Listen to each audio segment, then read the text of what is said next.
Hello, everyone that loves astrology. My name is Michaela, and this is Mac in the Zodiacs. I finally came up with the name. It took me long enough.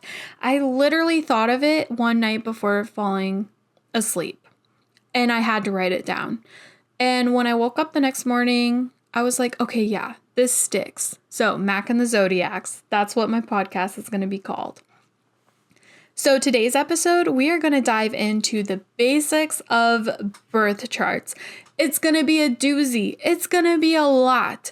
So get super cozy because there's going to be a lot of information that I'm about to throw at you today, but it should all make sense in the end.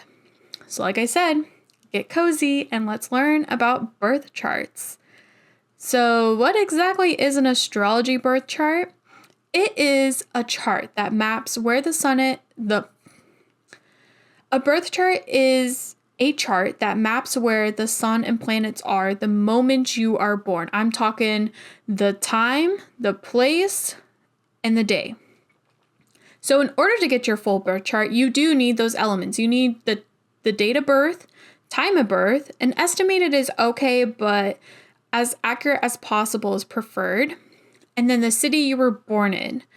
So in my description, I will have a link to Astrology Cafe, and that is my favorite site for all things astrology. I trust it with my life, okay? It is my favorite astrology site. I use it every day to literally look at my horoscope, along with my friends' horoscopes, and I send it to them. You can ask my friends and my boyfriend. I do it for both of them, because even if they don't care, I care, okay? I just want to make sure everyone's taken care of out there and know their horoscope of the day. So it's free to use and it's super accurate. Trust it with my life. I also have that link to my Google form that you guys can fill out if you want me to read your birth chart in a future episode. So we're just gonna dive right in, starting with the sunshine. This is the most common sign that everyone knows about themselves. This sign is like your ego, basic personality, and your sense of self. Leo is the ruler of the sun, and that correlates with ego and personality. If you know a Leo, you know exactly what I'm talking about. What I mean when a sign rules a planet is that when that particular zodiac sign is in that planet, so on someone's chart, when it's in that planet, it is the happiest and most comfortable. It feels at home and it loves to be there. So people that have a Leo sun, I'm sure they feel comfortable with themselves and they feel more comfortable overall. And the sun will stay in a zodiac sign for about a month before it moves on to the next. So next we have lovely moon. The moon represents our emotions and how we process them. The moon is kind of like our beneath the surface and the sun is our surface. So the moon is like our inner world and it correlates with our most private selves. Cancer is the ruler of the moon, so people with a Cancer moon tend to be more emotionally stable. The moon is the fastest moving planet and will only stay in a sign for a couple of days before moving on. Okay. Mercury is the next planet and represents how we communicate. It also reflects thinking, including logic and rationality. This correlates with how we process complex ideas. So Gemini and Virgo are both rulers of Mercury. Gemini is the output, which I think makes a lot of sense because they're the chattiest of the zodiacs. And then Virgo kind of represents that input. They tend to be the least chatty overall out of the zodiacs. So Mercury will stay in a sign for about 2 weeks, and then it will go into retrograde 3 or 4 times a year. Retrograde is basically when a planet is, I want to say, I guess, flipped upside down, essentially. It's when it's not its normal self. So with Mercury in retrograde, that means miscommunication is often, exes tend to come back, and travel plans can be delayed. Vicarious Venus is next, and that represents love, abundance, and beauty. It is the romance planet and how we want to be loved. It's also how we view love. So Taurus and Libra are at home in this planet, with Taurus being that physical aspect and Libra being the flirtatious aspect. Venus will stay in a sign for about 4 to 5 weeks, and it goes into retrograde every 1.5 years. During this time, it is not recommended to make changes to your physical appearance, including piercings and tattoos. So if you have a piercing or tattoo appointment coming up, please Google if Venus is in retrograde, because you don't want to do that while it is. I mean, you can, but it might be bad. Fiery Mars is next, and it represents our aggression tendencies, action, and determination. It is the fire under your butt when something needs to be done, and it's the way you manage tasks and stress. It also reflects our physical passion and lust. So Aries is at home in Mars, and that is not shocking. When I think of fire, I think of Aries. So Mars will stay with the zodiac. Mars stays in a zodiac for 6 to 7 weeks, and it will go into retrograde every 2 years. When it is in retrograde, we tend to struggle with standing up for ourselves, and we lack motivation in the bed. The largest planet, Jupiter, is next and represents fortune, philosophy, and spirituality. It governs our expansion and encourages us to become bigger than we are, especially in education, spirituality, and philosophy. So Sagittarius is at home here, and I feel like that's pretty relevant. I mean, they like to go above and beyond. It takes about 12 to 13 months for Jupiter to transit to the next zodiac sign, and it goes into retrograde once a year for 4 months. This is the time for philosophical growth. Gassy Saturn is next and associates time and restrictions. Saturn can be professional achievements and hard work, but it can be tough love and lesson learning in a bad way. Saturn likes to play by the rules and can sometimes be seen as the karma planet. So when you don't follow by the rules, Saturn comes and nips you in the ass. Not karma anymore, it's Saturn. Capricorn rules this planet, and that makes sense. They follow the rules and they make the rules. You don't follow the rules, they get so mad. So it takes 2.5 years to transit signs, and it goes into retrograde once a year for about 140 days. Life can feel very restrictive, and projects seem harder to start up during this time. So just be aware of that. Now we have the first planet discovered, Uranus, and it represents innovation and technology. It hates playing by the rules. It's the opposite of Saturn. It wants to be groundbreaking. It wants to be dynamic. It wants to be out there. And Aquarius rules this planet, and they do not play by the rules. It takes about 7 years to transition into the next sign, and it goes into retrograde once a year for 150 days. It also encourages us to leave the past behind and move forward.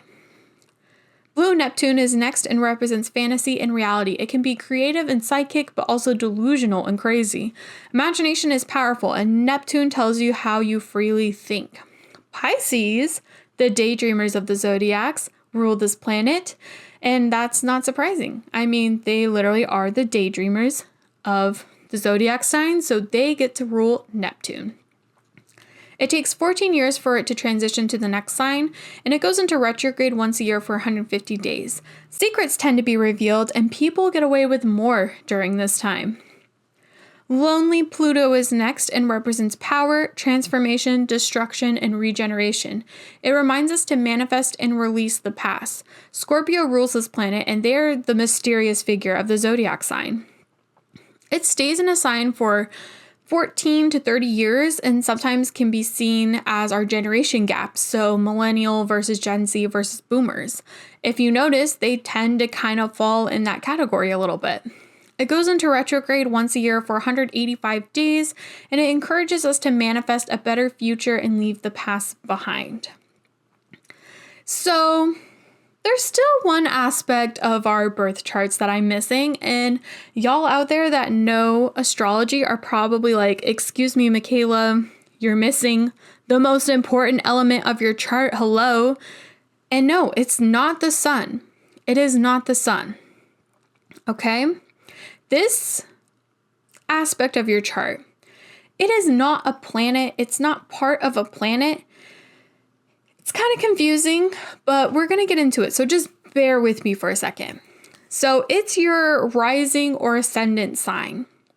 Like I said, it's not a planet, but it's rather like where the zodiacs, like what the zodiac sign that is over the eastern horizon the moment you are born.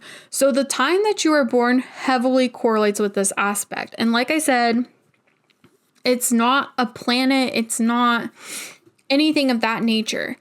But the rising sign literally guides the rest of your chart. So your rising kind of determines like everything, if that makes sense. It really like sets that foundation. So what exactly your rising sign is it's kind of like that mask you present to others, and it's kind of how others see you. So oftentimes people will actually relate to their rising or ascendant sign more than their sun sign. So for example, if like in the next episode when I'm talking about sun signs and different characteristics for each of the zodiacs, if you're listening to it and you're like, I mean, kind of sounds like me, but not really, then you could be right. You might really correlate more with your rising versus your sun sign. And that's because it's kind of like how others see you, but also kind of how you present yourself. So you might relate to it more. There is no ruler. And that's because there's not really a preferred zodiac sign for your rising.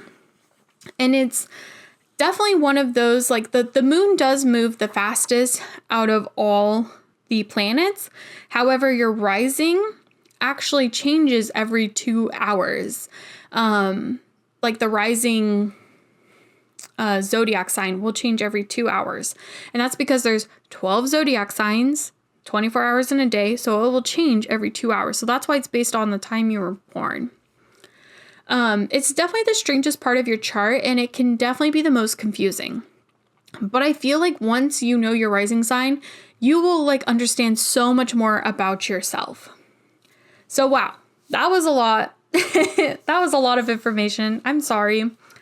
I will have my references listed below though if you want to read more about zodiac charts and the basics. It can definitely help you understand more. So I use a lot of resources online. I also use books that I have of my own that kind of teach me the basics of zodiacs as well, just so that you guys are aware. So if you do want to learn more, books are also a really, really good way to learn more about zodiacs and all that stuff.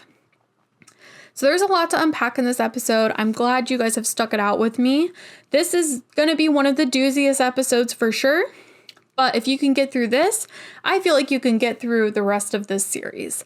So in my next episode, I'm going to talk more about the birth chart itself and kind of like how it's set up. We'll also get into the houses of the zodiacs and what those mean. So I'm really excited for this next episode, and I will talk to you guys again soon.